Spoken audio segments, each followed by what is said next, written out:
The Galactic Council Chamber was an architectural marvel, a sprawling amphitheater suspended in the vacuum of space, held together by an intricate network of force fields and gravity wells. Representatives from over 1,000 civilizations convened here, their voices creating a symphony of languages that echoed across the chamber. Each member species, from the crystalline Aeoran to the gelatinous Margal, held a seat at the table of galactic power. Every decision made within these walls shaped the destiny of the galaxy itself. Earth, however, no longer had a voice here.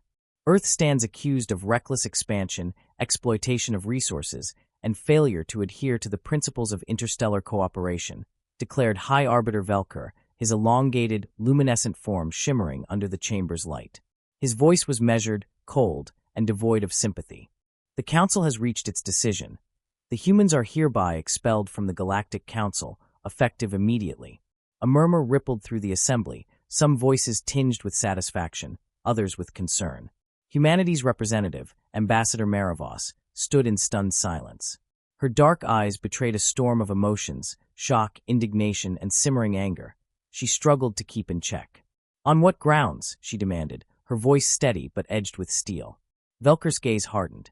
"Your species' refusal to comply with the Galactic Resource Allocation Treaty, your unauthorized colonization of neutral systems, and your continued development of military technologies despite repeated warnings from this council. These actions demonstrate a blatant disregard for the balance we have worked to maintain." Mara clenched her fists, her mind racing. The accusations weren't entirely false, but they ignored the context. Earth's desperate struggle for survival in a galaxy where alliances often came with strings attached. Humanity had clawed its way to the stars, overcoming famine, war, and environmental collapse, only to find itself outmatched by civilizations that had centuries, even millennia, of head starts. "This is not justice," Mara said firmly. "This is fear." The chamber fell silent. Velker's luminous form dimmed slightly, a subtle indication of his irritation. "Fear," he repeated, his tone sharp. "Explain yourself, Ambassador." Mara stepped forward. "You fear what humanity represents. We are not like you.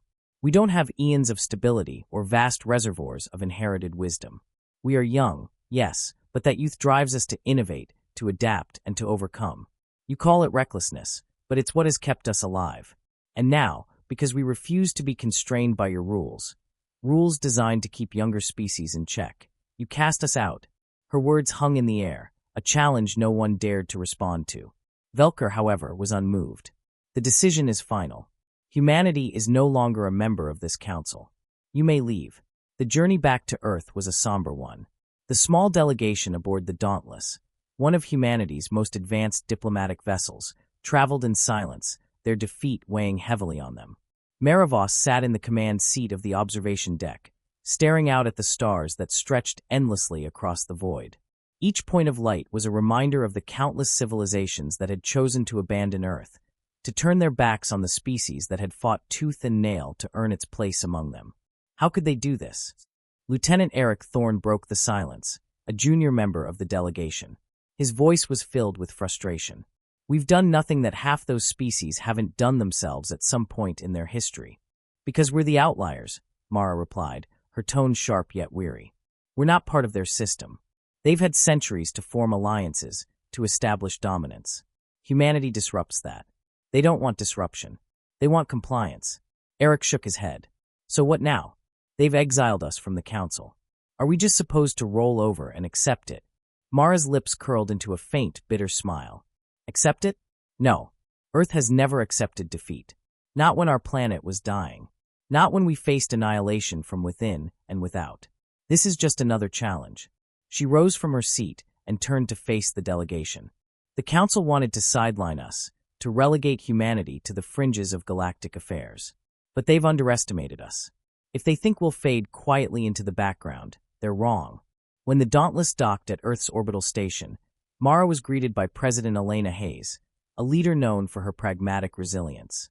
Hayes wasted no time in summoning her cabinet to discuss the fallout.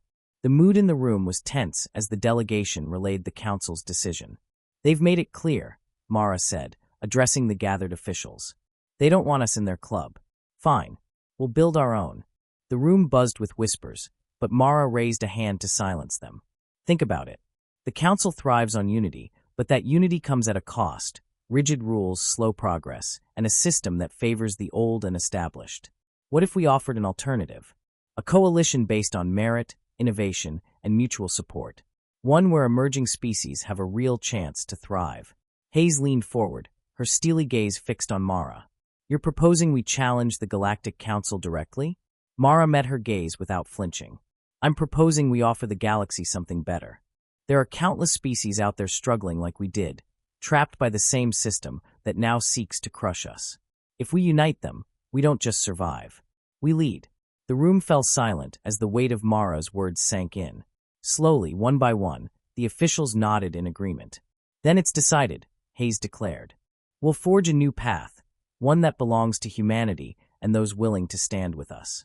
The Council turned its back on us, but the galaxy hasn't seen the last of Earth. In the months that followed, Earth began reaching out to species on the margins, those overlooked or oppressed by the Council's rigid structure. Diplomatic envoys, trade agreements, and military alliances were established with surprising speed. Where the Council offered bureaucracy, Earth offered opportunity. The seeds of rebellion were sown, not through war or conquest, but through hope. At the center of it all was Meravos, whose defiance had become a rallying cry for a new era. The galaxy had cast humanity aside, but humanity had never needed permission to rise. The Galactic Council's expulsion of humanity had left Earth reeling, but the decision ignited a fire that had been smoldering beneath the surface for decades. While other species might have crumbled under the weight of such humiliation, humanity instead turned inward, drawing on its history of defiance and perseverance. At the United Earth Assembly, President Elena Hayes stood before a crowd of billions. Her face was broadcast across every screen, from the megacities of Earth to the fledgling colonies scattered among the stars. We are not broken, she declared, her voice resolute. The Council has chosen to cast us aside, but they have only strengthened our resolve.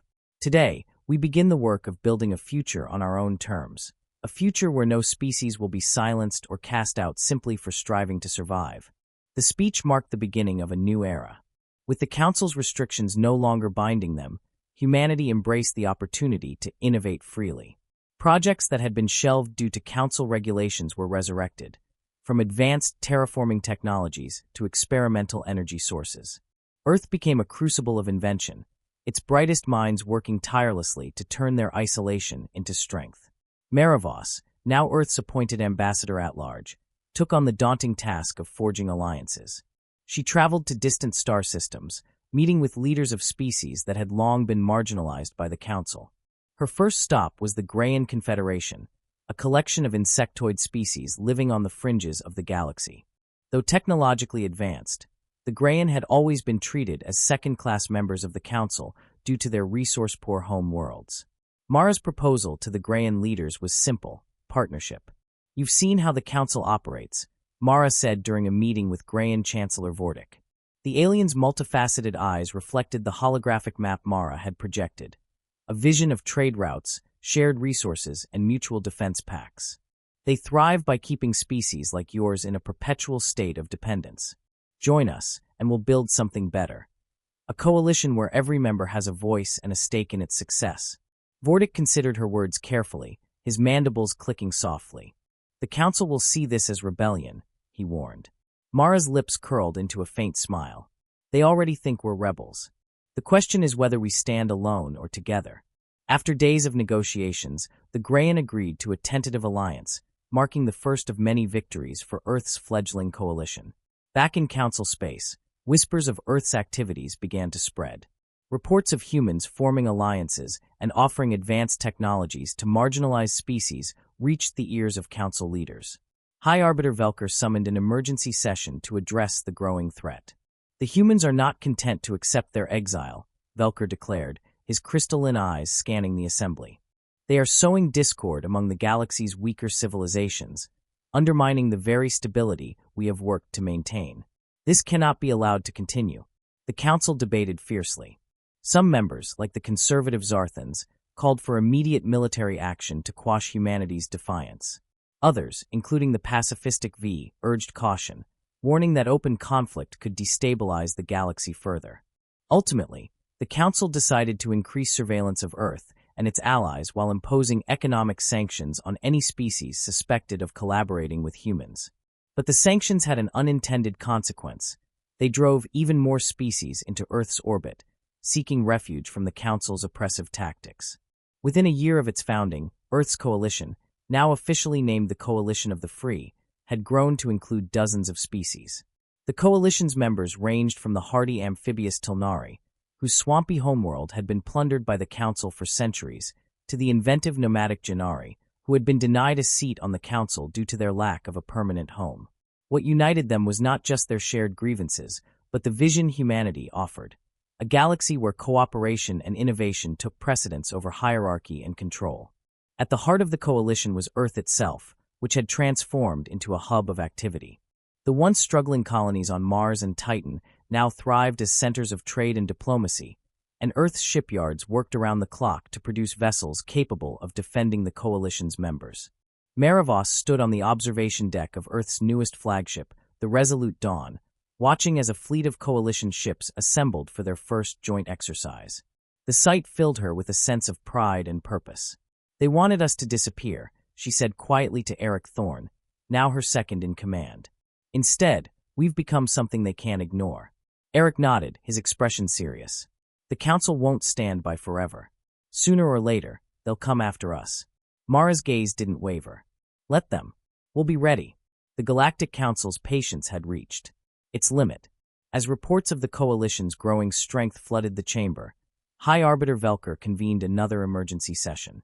"The humans have gone too far," he declared, his luminous form radiating an aura of menace. "They have not only defied us, but are actively destabilizing the galaxy. It is time we remind them of the consequences of their arrogance." The decision was unanimous. The Council authorized a fleet to confront the Coalition and demand its immediate dissolution. But as the Council's warships approached Coalition space, they were met not with scattered resistance, but with a united front. At the helm of the Resolute Dawn, Meravos stood tall, her voice unwavering as she addressed the Council's fleet. "You cast us out because you feared what we could become. Now you will see what humanity and its allies are capable of. We will not bow. We will not break. The galaxy is big enough for more than one vision of the future." The Council had sought to silence humanity, but they had underestimated the strength of those who refused to be silenced. The battle for the galaxy's future had begun, and humanity was ready to fight for its place among the stars.